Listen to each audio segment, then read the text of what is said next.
Salam sejahtera untuk kita semuanya. Izinkan saya memperkenalkan diri saya. Nama saya Edgar Victoria Simatupang dari NIM 11421016 dari Program Studi Sarjana Terapan Teknologi Rekayasa Perangkat Lunak. Pada kesempatan kali ini, izinkan saya mempresentasikan hasil ujian akhir semester teori dan praktikum mata kuliah probabilitas dan statistik yang dibimbing oleh Ibu Iki.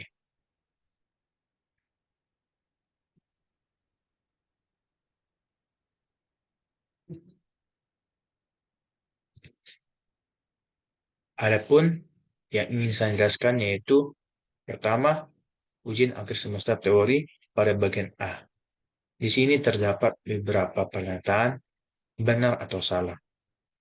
Soal pertama, hipotesis nol pada pengujian hipotesis diterima jika P value lebih kecil dari tingkat kesalahan atau alfa. Dari pernyataan ini, dia dapat disimpulkan benar salah. Yang kedua, uji variansi atau ragam atau populasi menggunakan distribusi chi-square atau H kuadrat. Dari pernyataan ini, dia bernilai benar. Ketiga, cluster sampling adalah rancangan non-probability sampling. Dari pernyataan ini, cluster sampling adalah rancangan non-probability sampling itu bernilai salah. Keempat, sumber keragaman one way ANOVA dibagi menjadi perlakuan, galat, dan total. Yang dimana pernyataan ini benar-benar. Karena sumber keragaman one way ANOVA dibagi memang menjadi perlakuan, galat, dan tabel. Selanjutnya, kelima, regresi adalah ukuran yang menandakan kereratan dua variabel. Dari pernyataan ini, bahwasannya itu bernilai salah. Yang dimana bahwa regresi itu adalah ukuran yang menandakan tidak adanya kereratan dari dua variabel.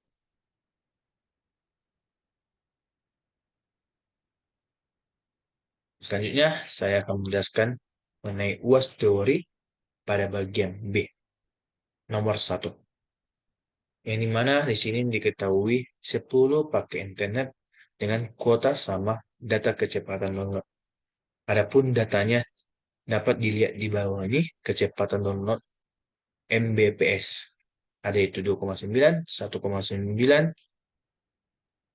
2,6, 1,9, 6,5, 9,1, 6,2, 7,6, 6,8, 4,2, 5,7, 3,0.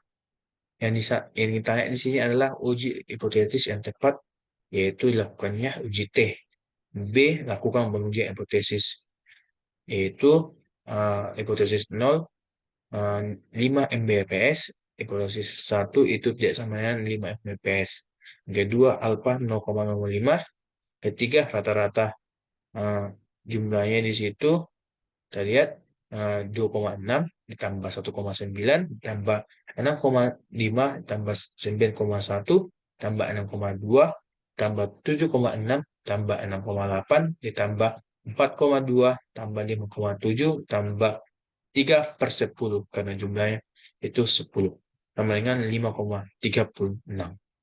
Keempat itu ada H yang dimana akar dari dalam kurung jikma dari S dikurang S rata-rata kuadrat per N dikurang 1.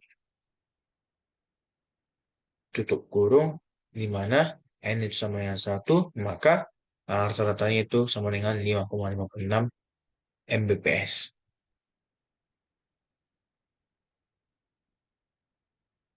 Lanjut,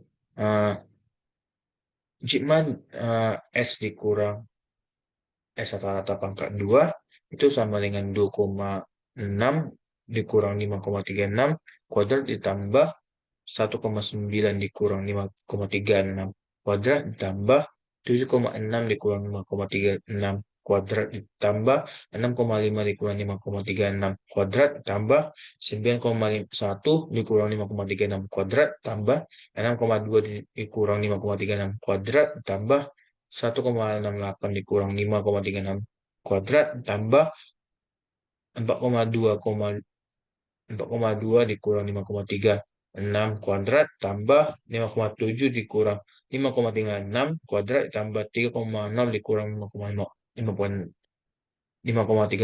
kuadrat sama dengan 40,0032. Itulah jumlah dari jumlah dari kata-katanya. Masuk tesnya di mana akar dari jumlah dari keseluruhan tadi 40,0032 per dari jumlah dari n-nya. N itu n kurang 1 tadi 10 kurang 1 itu sama dengan 2,108 Mbps.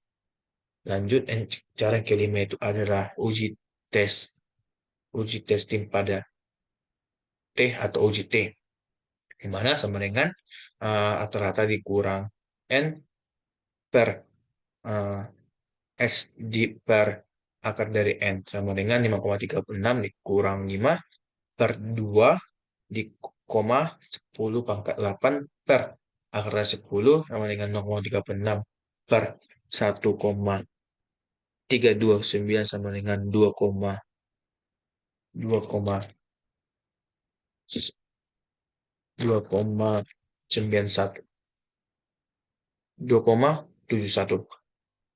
Namun yang keenam itu adalah karena uji dua pada sisi, yang dimana alfa per 2 itu 0,5, dia itu bagi 2 sama dengan 0,025. Yang dimana DF-nya itu 10 kurang 1 karena N dikurang 1 tadi, dia dengan 9, maka nilai T tabelnya itu adalah 2,262. Maka kesimpulannya dari soal ini adalah bahwa seandainya hipotesis nol itu diterima dan adanya uji T lebih kecil dari T tabelnya. Lanjut, nomor 2. Nomor 2 ini yang pertama itu diketahui rekam populasi IPK sarjana informatika 0,81, ragam populasi IPK sarjana terapan rekayasa perangkat lunak itu 0,64, rata-rata IPK 25 orang sarjana informatika itu 3,1, rata-rata IPK 16 orang sarjana teknologi perangkat lunak itu 3,2, ragam sampel sarjana informatika itu 0,9, ragam sampel sarjana teknologi perangkat lunak itu 0,6. Yang dimana ini terdapat pada tabel F dengan nilainya 0,05, P1-nya sama dengan 15, P2-nya 24 adalah 2,11. Nah, yang ditanya itu buat hipotesis 6 langkah, apakah variansi atau ragam IPK mahasiswa sarjana informatik itu beda dengan ragam IPK sarjana teknologi rekayasa perangkat lunak. Pertama, hipotesis, yaitu yang mana hipotesis 0 itu ragam IPK sarjana informatika sama dengan ragam IPK sarjana teknologi rekayasa perangkat lunak. Hipotesis satunya itu adalah ragam IPK sarjana informatika itu tidak sama dengan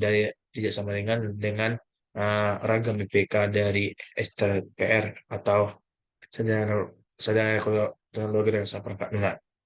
Yang kedua itu adalah alfanya atau nilai dari pesanannya yaitu 10%. Itu sesuai dengan soal. Itu maka 10% itu dibagi dengan 2 yaitu 0,05.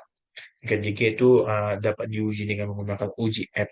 Baru yang keempat itu adalah F uji yang dimana 0,81 itu per 0, dari 64 itu 1,26.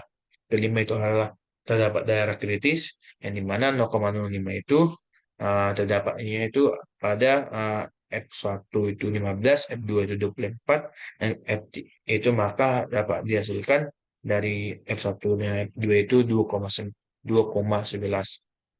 Baru selanjutnya untuk bagian B, pengujian hipotesis 6 angka atau kata IPK mahasiswa itu pertama hipotesis 0 itu atau kata IPK nya pada sarjana informatika itu rata-rata itu sama dengan rata-rata dari IPK dari sarjana teknologi dasar perangkat lunak.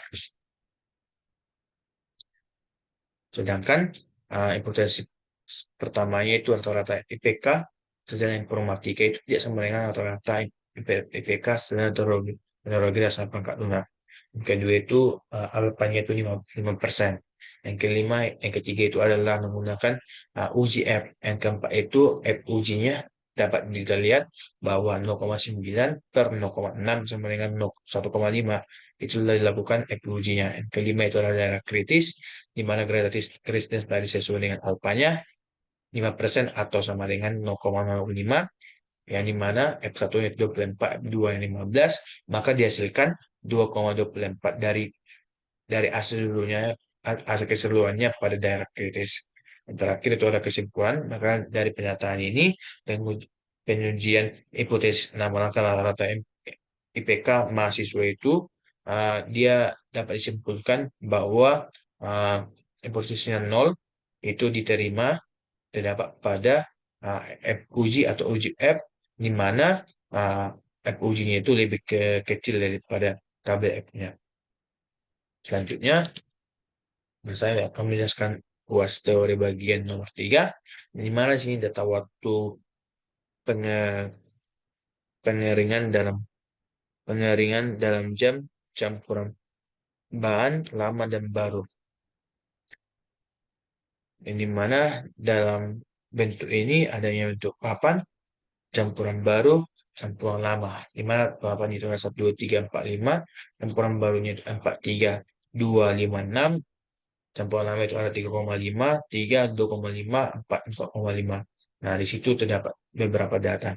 Jadi untuk menghitung itu, kita menggunakan diagram yang dimana kita misalkan campuran baru itu X, campuran lama itu Y. Maka sesuai dengan hasil yang kita dapatkan, maka grafiknya seperti yang ada yang di gambar presentasi ini.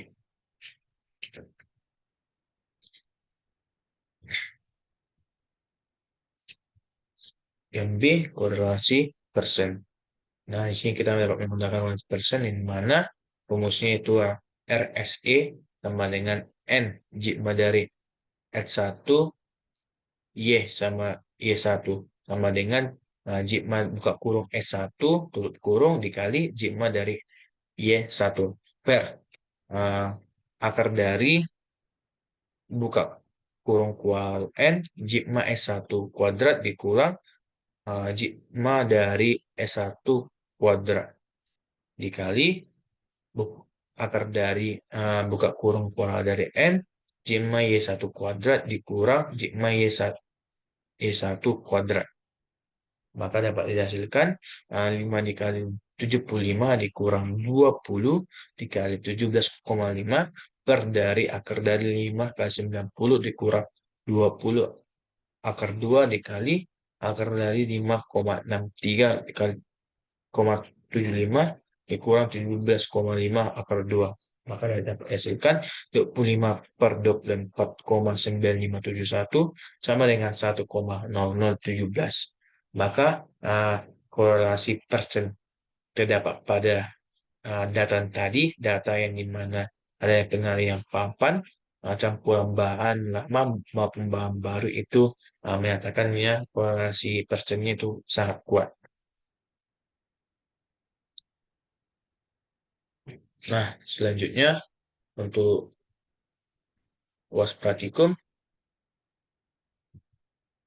di sini terdapat berikut data algoritma mempengaruhi waktu pemrosesan data atau per menit.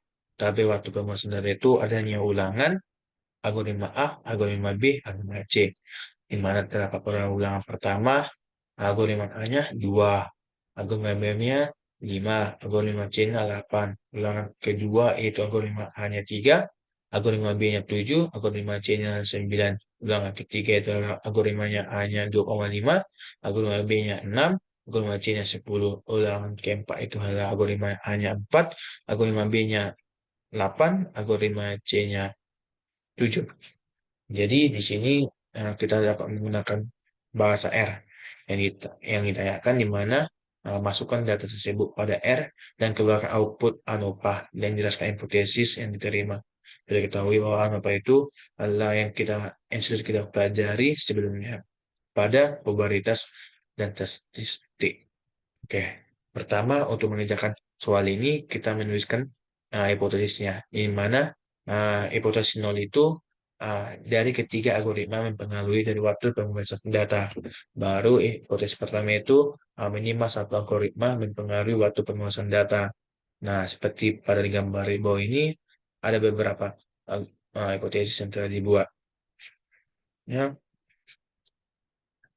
baru tuliskan kesimpulan dari tabel ANOVA dengan mengetikkan code di bawah ini. Nah, kesimpulan dengan hipotesis ini dapat kita mengetikkan code-nya di mana data UAS itu bersifat ANOVA tadi sesuai dengan apanya. Pada tabel tadi adanya waktu dengan algoritmanya. Baru yang diambil data dari data UAS pertama. Jadi dia akan menghasilkan dari data UAS-nya. Baru selanjutnya adapun algoritma residualnya sebagai berikut. Nah, di sini pada uji ANOVA ini dapat dilihat bahwa DFJKK atau numerator adalah 2 dan DFJKG adalah denominatornya adalah 9 dengan nilai rata adalah 32,52 dan F itu sebesar 24,02. Untuk melihat hasil kesimpulan ini kita melihat value di mana pada kasus ini nilai P value 0,000246 itu lebih kecil dari nilai alfa 0,05 sehingga menurut Arnold dan terdapat minimal satu algoritma untuk mempengaruhi waktu penyelesaian data. MB keluarkan output uji Bartlett dan hipotesis apa yang terima. Nah, pertama kita menuliskan hipotesis yang pertama, di mana Arnold itu ragam algoritmanya adalah homogen antara algoritma A, algoritma B, dan algoritma C. Nah, di hipotesis pertama itu dari ada ragam algoritma adalah itu bersifat heterogen antara algoritma A, algoritma B, algoritma C. Nah, untuk menguji Bartlett kita dapat menggunakan atau mengetikkan code yaitu Bartlett titik tes di mana tadi pada sesuai tadi uh, adanya dua kondisi itu waktu yang algoritma. Nah, data yang diambil itu dari data UAS pertama. Nah, maka akan dihasilkan Bartlett test of homogeneity of variance. Nah, di sini di dalam uji baterai itu didapat bahwa data itu waktu yang diambil dari algoritma tadi itu bersifat baterai dari K-square-nya yaitu sama dengan 0,53241 dengan D-nya itu 2 dengan P-value-nya 0,7663. Maka dapat disimpulkan bahwa dari pengujian baterai ini permasalahan ini beragam pada data adalah homogen bersifat homogen karena nilai PP-nya itu 0,7663 lebih besar dari nilai yang sesuai alfanya atau 0,05 sehingga dapat menerima hipotesis nolnya. Selanjutnya, keluarkan output uji kenormalan data dan hipotesis apa yang diterima. Maka dapat menggunakan uji Anderson sebagai kenormalan data. Nah, di dalam sini ujian Anderson itu adalah uji yang dapat digunakan untuk kemampuan data dan yang prosesi apa yang diterima. Maka pertama kali kita lihat seperti yang tadi sebelumnya, kita tentukan dulu A0-nya sama A1-nya. Di mana A0 yang tadi itu data mengikuti di posisi 0. Di mana A pertama itu data tidak mengikuti di posisi 0. Nah, untuk menguji Anderson tadi, kita dapat mengetikkan code add titik tes data tadi, data UAS-nya dengan bentuk dolar waktu. Waktu itu ibaratnya kayak variabelnya. Nah, akan menghasilkan hasil yaitu bahwa ada Sonderling Numerated Test bahwa sedang dilakukan keramahan data pada hipotesis yang sudah dilakukan. Nah, data tadi yang diambil itu dari data UAS pertama dengan persenan waktu itu atau sebagai variabelnya maka dapat dihasilkan bahwa hanya sama dengan 0,025593 dengan p-value 0,658. Maka kesimpulan dari uji kenormalan data pada hipotesis yang tadi yaitu data mengikuti distribusi normal karena nilai p-value 0,658 itu lebih besar dari nilai ketetapannya atau nilai alfanya itu 0,05 sehingga maka diputuskan dapat disimpulkan bahwa itu menerima dari A0. Nah, sekianlah dari presentasi mengenai UAS teori dan praktikum dari mata kuliah probabilitas dan statistik. Apabila ada kesalahan kata, mohon dimaafkan. Sekian dan terima kasih.